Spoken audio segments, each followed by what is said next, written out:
Well, some of you may have noticed that the progress on the car had kind of slowed down, and the reason being is that I had some difficulties getting the crankshaft pulley off the car, but we'll cover that in a little bit.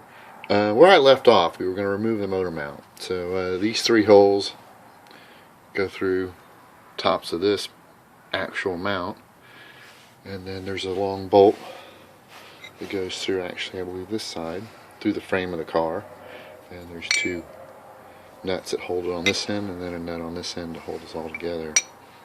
These slip over the sides, and if you look at this motor mount carefully, you'll see that it has failed. It's got big cracks in it around there. It's also failed there on top, so we'll have to put a new motor mount in. So anyway, those slide over the top of this. So this will stick up right here, and you'll see this, and this is mounted to the front of the engine. First thing you're going to want to get off is this idler pulley, and it's a 14mm bolt. And to do so, you're probably going to need something like this. It's really narrow, it's a 14mm, and it's about the only thing you're going to be able to get between the pulley and the wall of the frame of the car. You may need a cheater pipe, so this slides right over the top. It gives you some more leverage, because obviously putting a 1/2 inch drive or even a 3/8 in there is going to be about the biggest thing you're going to be able to fit in there. So get yourself a cheater pipe. It's all about the tools, but we'll go into that later as well. So once you pull this idler pulley off, you'll notice that there's all these other bolt holes, and I think they're 17mm, and unfortunately you're not going to be able to use an impact wall socket in these. You're going to have to use the regular silver chrome vanadium hand tools, because a deep well socket wall won't fit inside this hole. So just keep that in mind. If you find it hard to catch a thread, you're probably using a socket that's not seating all the way down onto the bolts. So once the motor mount is removed, then you can move forward with getting off the harmonic balancer and the bolt. And that's where I got stuck. As many of you know, the crank pulley wants to turn the engine, and so there's no real way of holding on to that and keeping the motor from rotating safely. So I used an impact to get it off, but first I drained all the fluids. So you see all those oils in there. This is a brake bleeder, and so you hook it up to the compressor, and it actually creates a vacuum through this hose, and so then you can suck out the power steering, the clutch, the brake fluid, get all those fluids out before you break the lines open. And it's just good service maintenance every 2 years to change all your fluids. Petroleum products like to absorb water, especially brake fluid and clutch fluid, so it's best just to drain it all out every 2 years and replace it. To get the motor mount out, obviously it went right here, and the long bolt went through here with a nut on the end, as we talked. There's the two bolts here with nuts on them that hold it in place to keep it from rotating, and the bracket came in here. Well, you'll also notice that there's these two lines here, and those go to the power steering. There's a bracket that bolts up right here.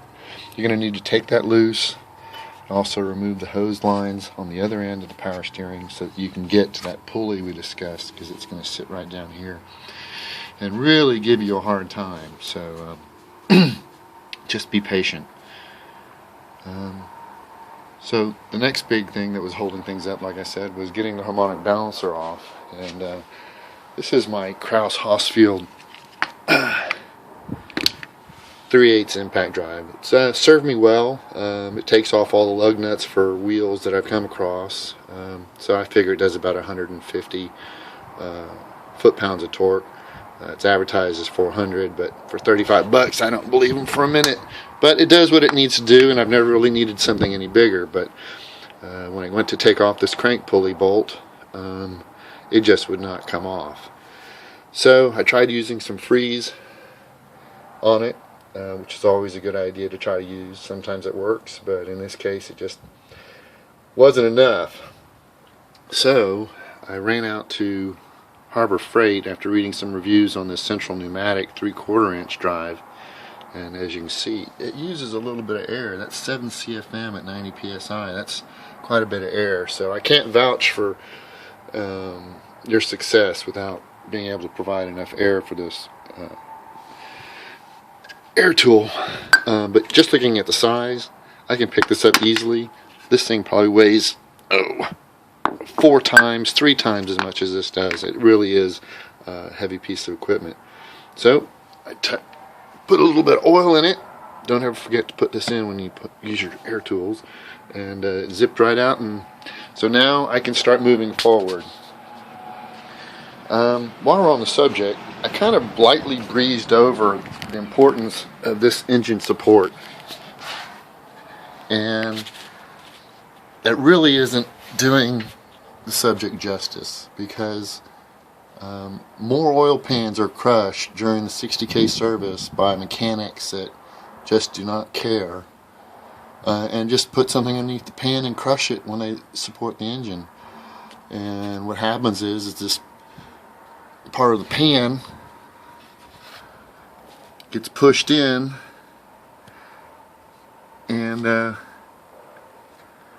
the engine starts to knock and starves the engine because the pickup tube is smashed up against the bottom of the pan. So it's really important to make sure that you use something to properly support the motor while not crushing the oil pan, and this is just a great solution.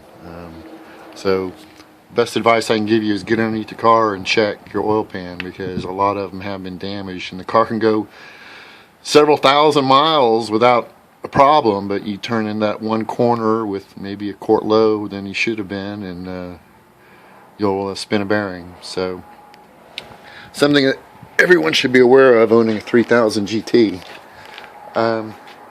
While I'm at it, I might as well discuss the compressor. So everybody want to know what my setup is. We'll start at the top. Just recently put in a air hose reel. That comes in really handy, and then the yellow line runs down to my T, which is where I hook up all my hoses. It runs off some AirTech line made by Atlas Copco, and this is a .003 micron filter, so it removes all the water and air, automatically drains, and then this goes into the compressor, which is actually a Atlas Copco compressor. It's a 5 horsepower motor, 220 volt,